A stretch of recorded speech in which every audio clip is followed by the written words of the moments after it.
Okay, well, let's continue. Uh, Now I will be talking about the electron spectroscopy for chemical analysis. And this is also known as X-ray photoelectron spectroscopy. It is the same technique. I guess physicists prefer the X-ray photoelectron spectroscopy.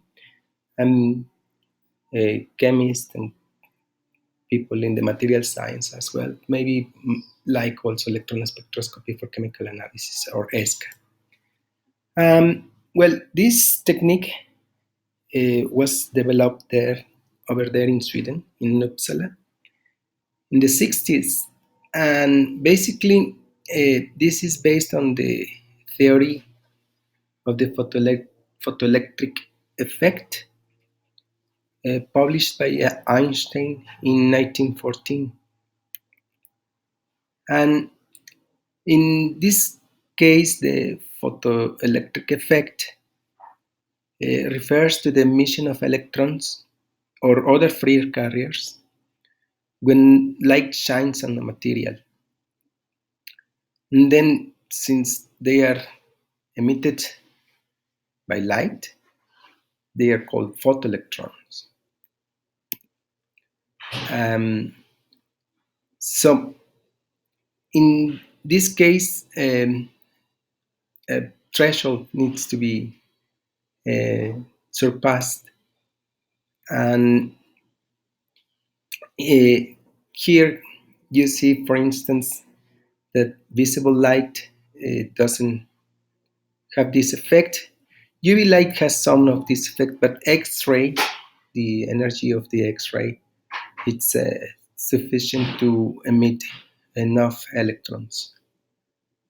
And these electrons emitted are from the core of the atom.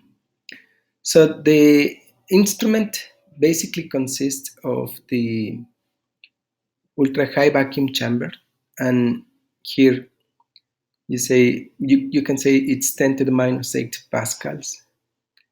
And here you see the ultra high vacuum chamber, and then we have the X-ray source, and then the electron analyzer. Um, uh, the the spectrum or the spectra are obtained by irradiating the samples with a monochromatic X-ray source. Photons then collide with electrons and pass their energy. Those photoelectrons, which are the emitted electrons, acquire kinetic energy that is equal to the difference between the energy of the incident photon, which is Hb, or nu. I would say this is nu, uh, and the binding energy of the electron to the nucleus. So, in this equation, this is the binding energy, this is the energy of the photon, and then this is the kinetic energy of an emitted electron. So again, this is the X-ray source. We have some energy. We photo-emitted electrons, and these are analyzed according to this equation. Basically, this is another cartoon of the instrument where we have several pumps to create the vacuum, ultra high vacuum, and then the different instruments that are attached to this back chamber. So basically, we hit the sample with X-ray sources, an X-ray monochromatic X-ray source, and then these electrons travel and are aligned, and then this hemispherical energy analyzer sorts the atoms according to the energy, and then there is a detector and goes to the control, the computer system.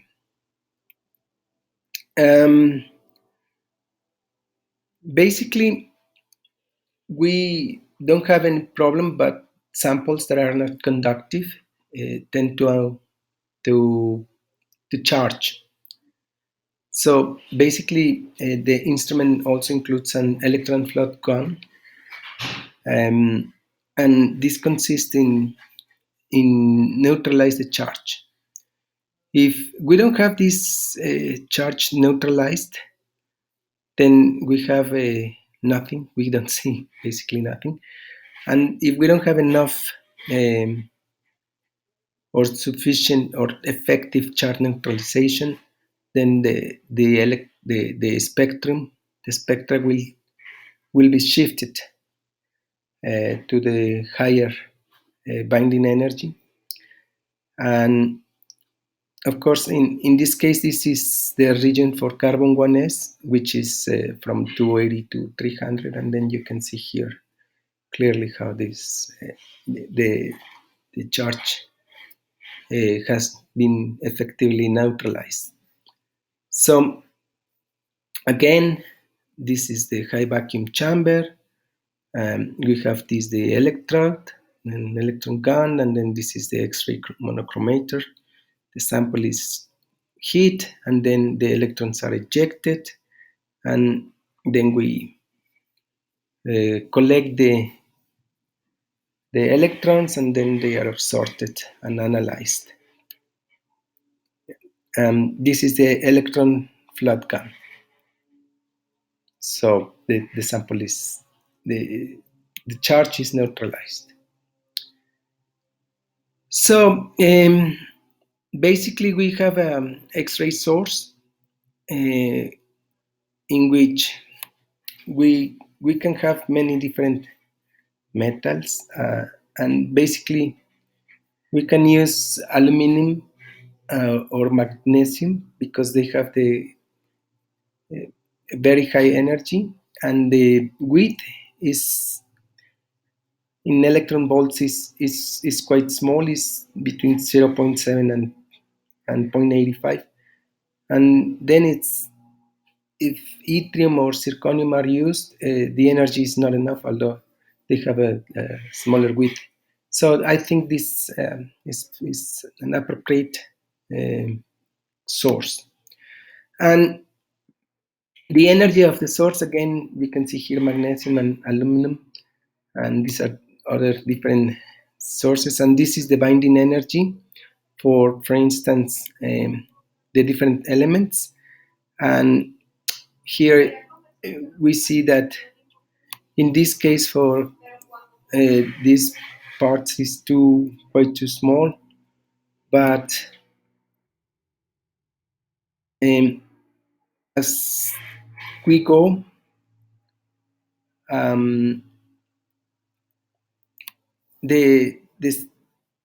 this energy is increasing. Anyways, so the idea here is that we have aluminum or X-rays, aluminum X-rays. The other could be magnesium, but we are using aluminum. So this aluminum is shining or is hitting the sample, and then this energy makes ejects photoelectrons or excite atoms. Then the electrons jumped out, and they are organized, analyzed. And in this cartoon, you see the sample. Basically, it's less than half a millimeter. The thickness is 10 nanometers, and it's more or less the top 20 atomic layers. And once these electrons are sorted, then we can identify the different elements on the sample. Also, there is another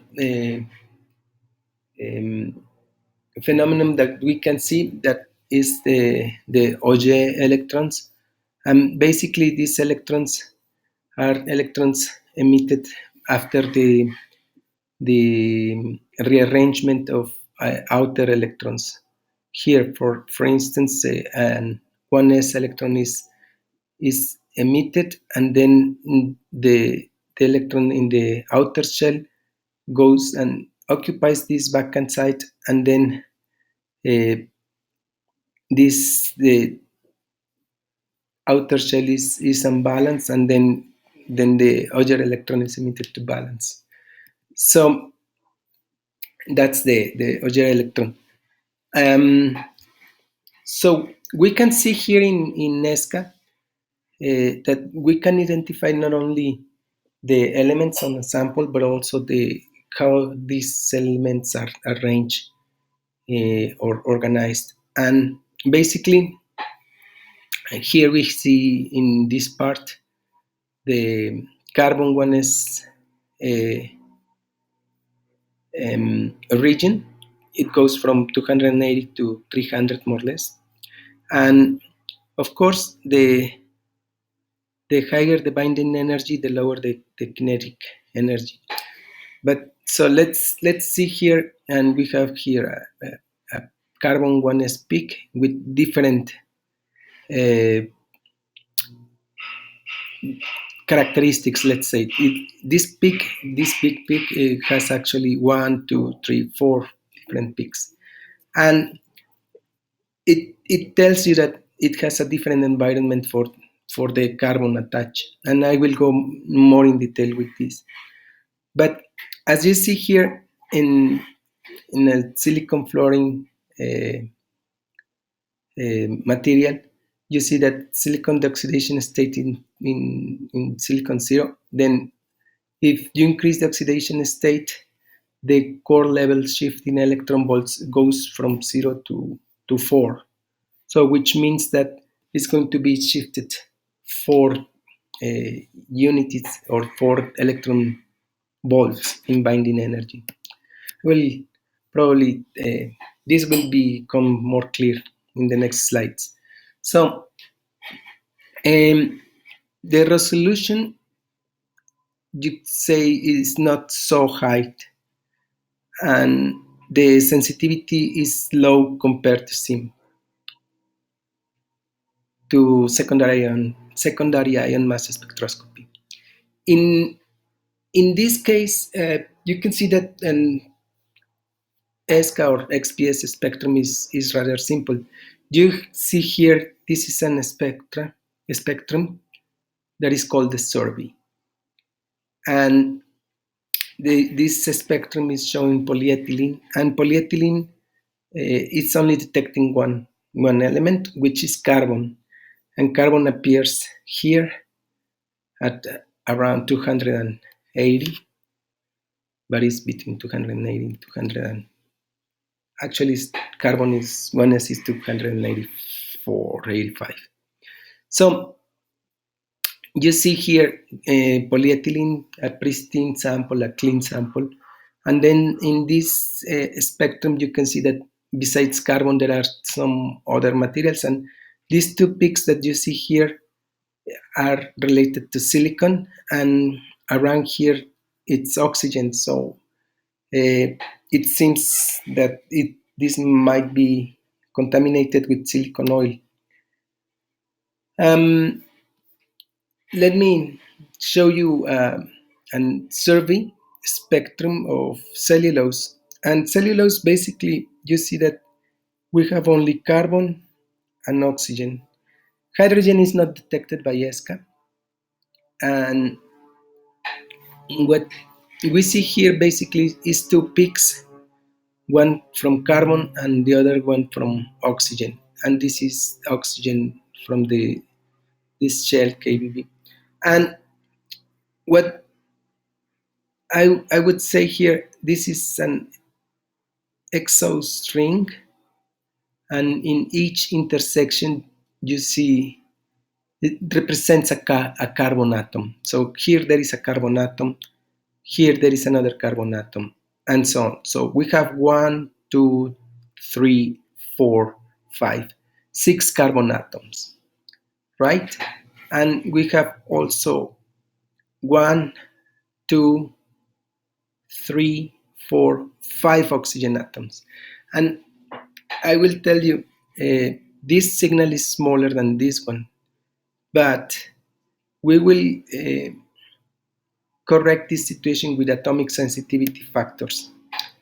As you see here, The This is the binding energy referred to carbon 1s at 285, which would be two carbon bonded to carbon.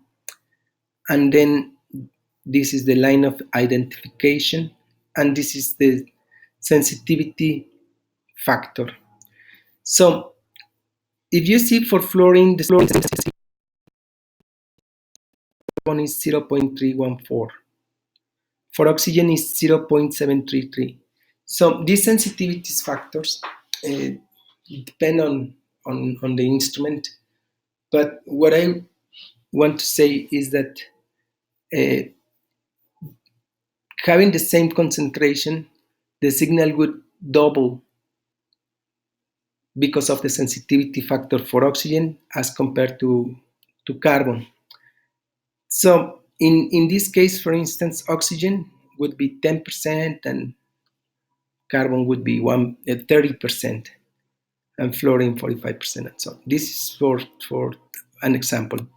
So the survey scan goes from 0 to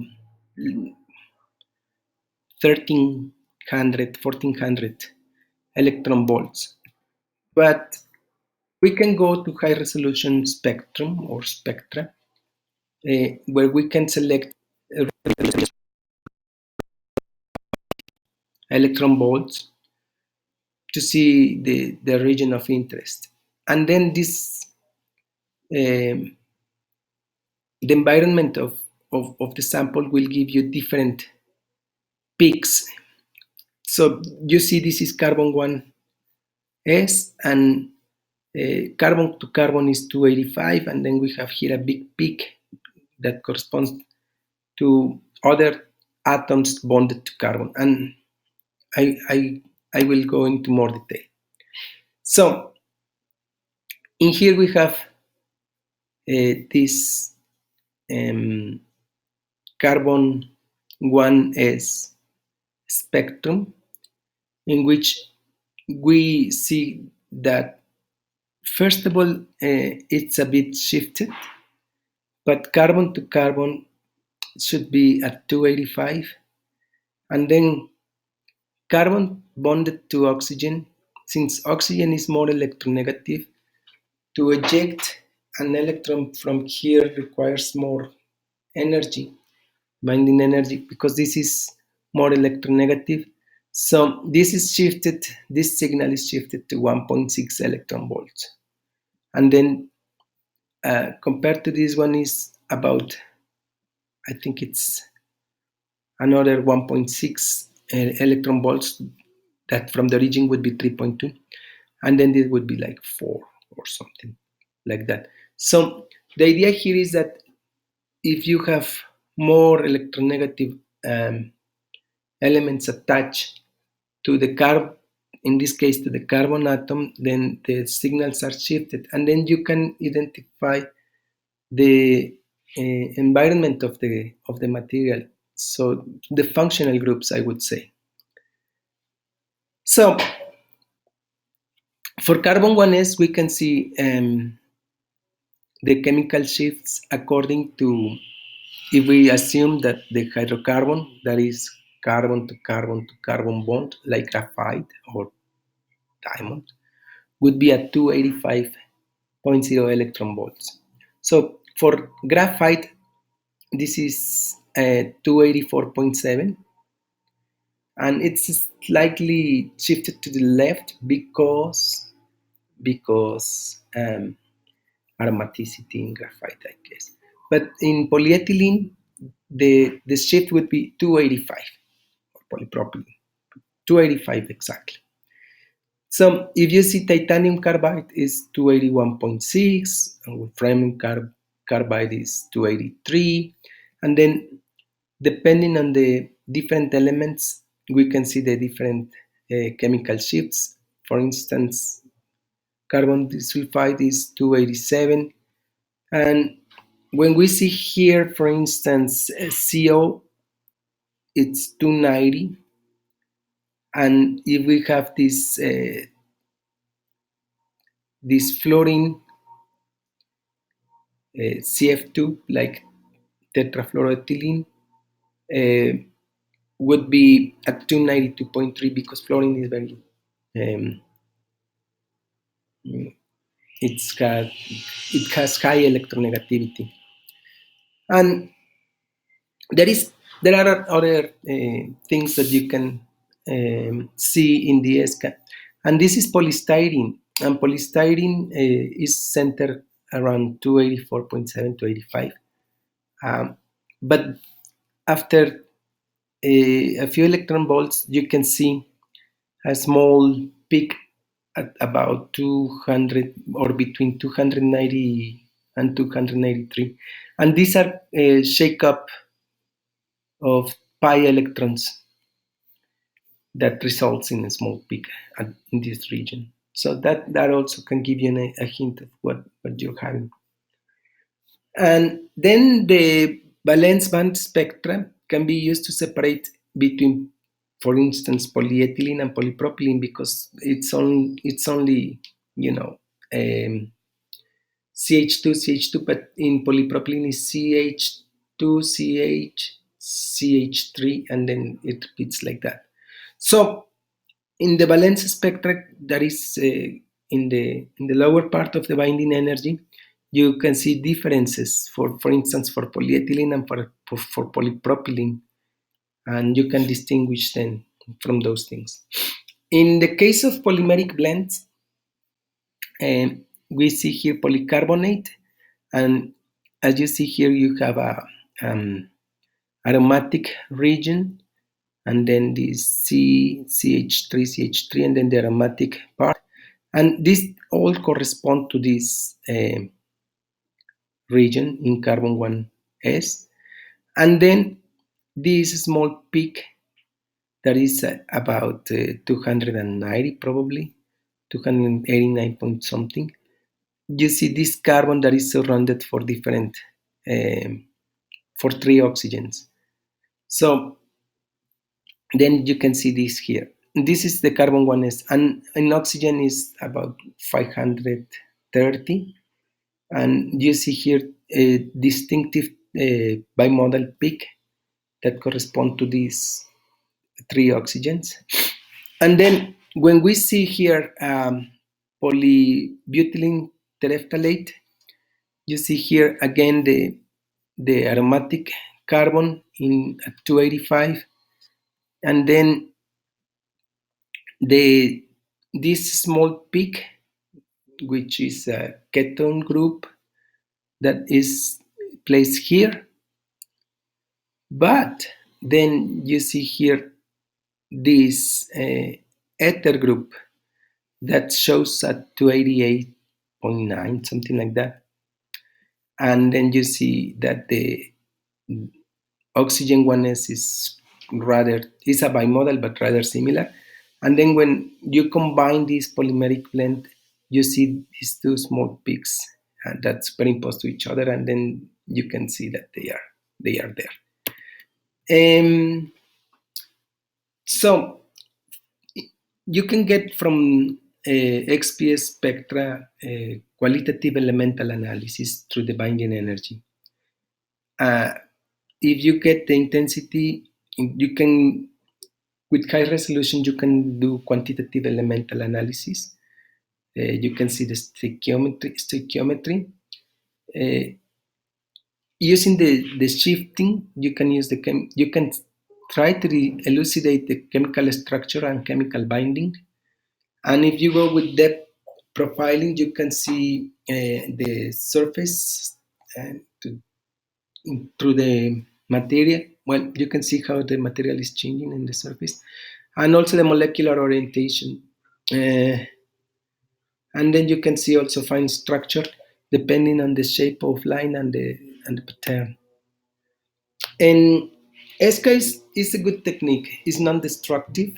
It's surface sensitive. You can go from 5-10 nanometers. You can analyze a good chunk of area, like a good area, about from 10 micrometers to even 500 micrometers.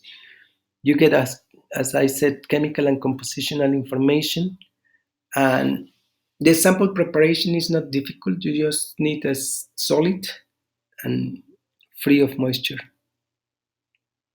So it has to be dry because of the high vacuum.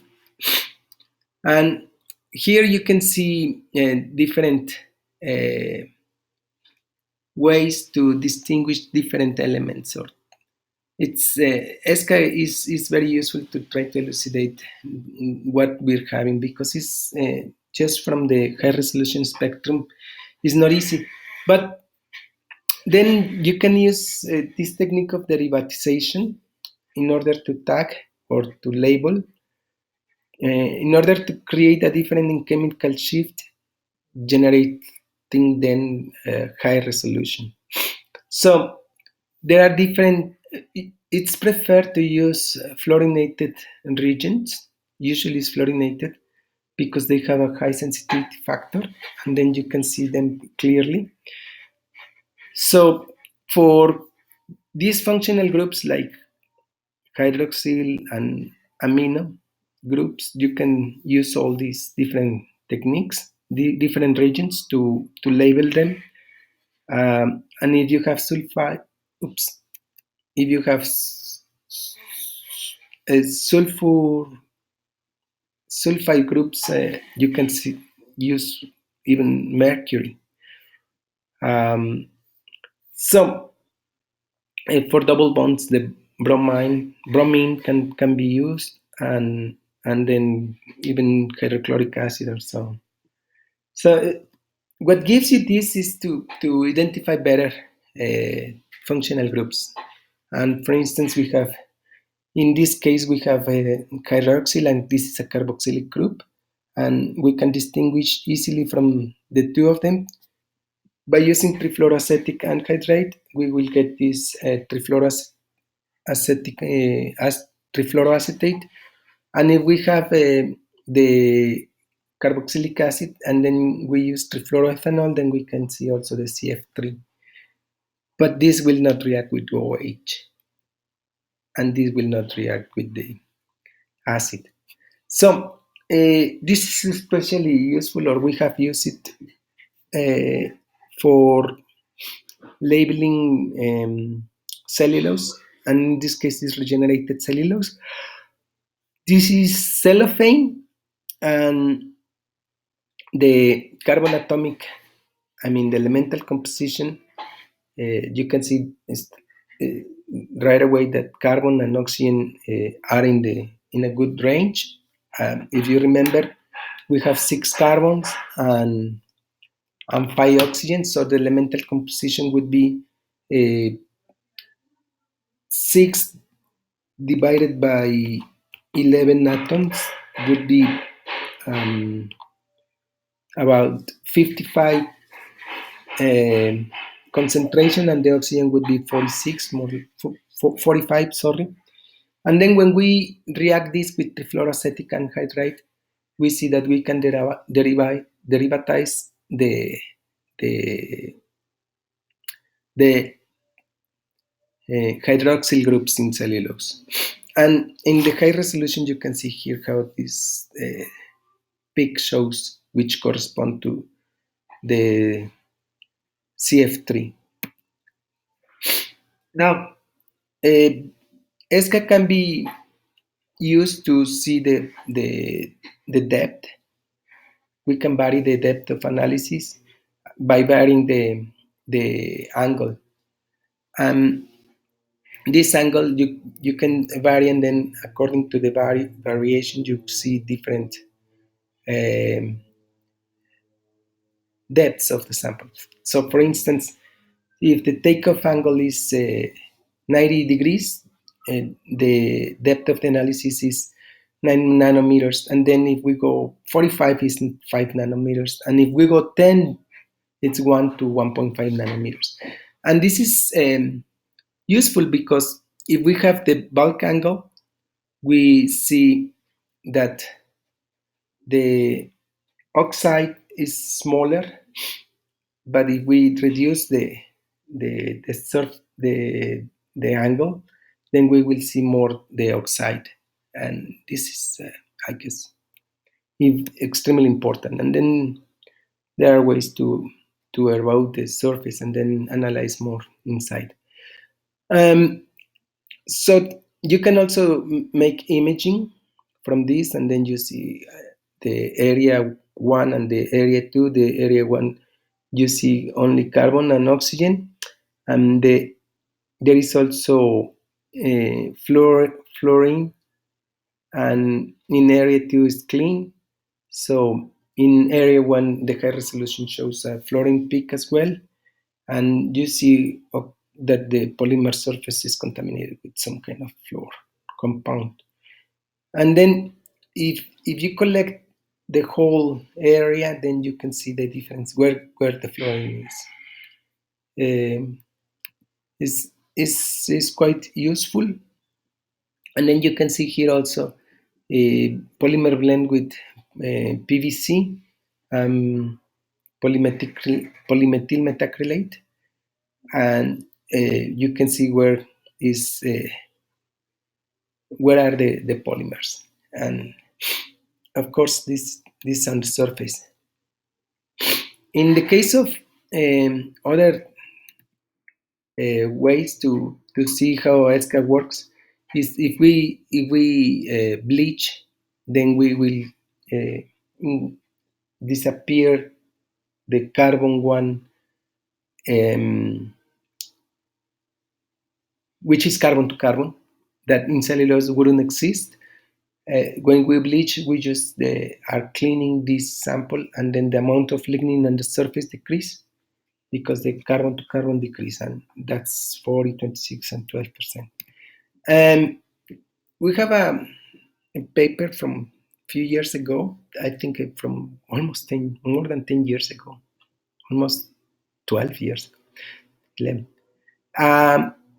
And we show how we can prepare highly hydrophobic wood surfaces with dielectric barrier discharges. And we have this some wood samples, and then we treat it with this plasma treated wood for 360 seconds.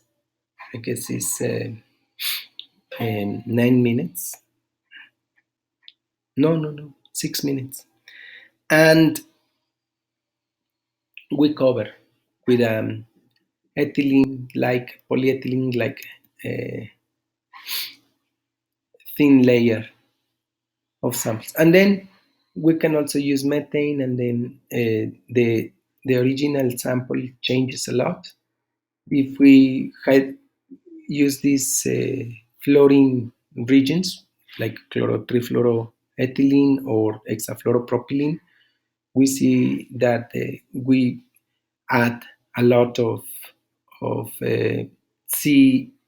CF fluorine functionalities, and then the contact angle goes to 150, something like that. You can also study storage and aging on these materials or through this technique. When it's not exposed, the oxygen content is kept low, and after exposure, then you can see that the oxygen is increased and all the other elements are decreased. Okay, I'm gonna stop here. I will start later on with infrared spectroscopy with attenuated total reflectance. Thank you.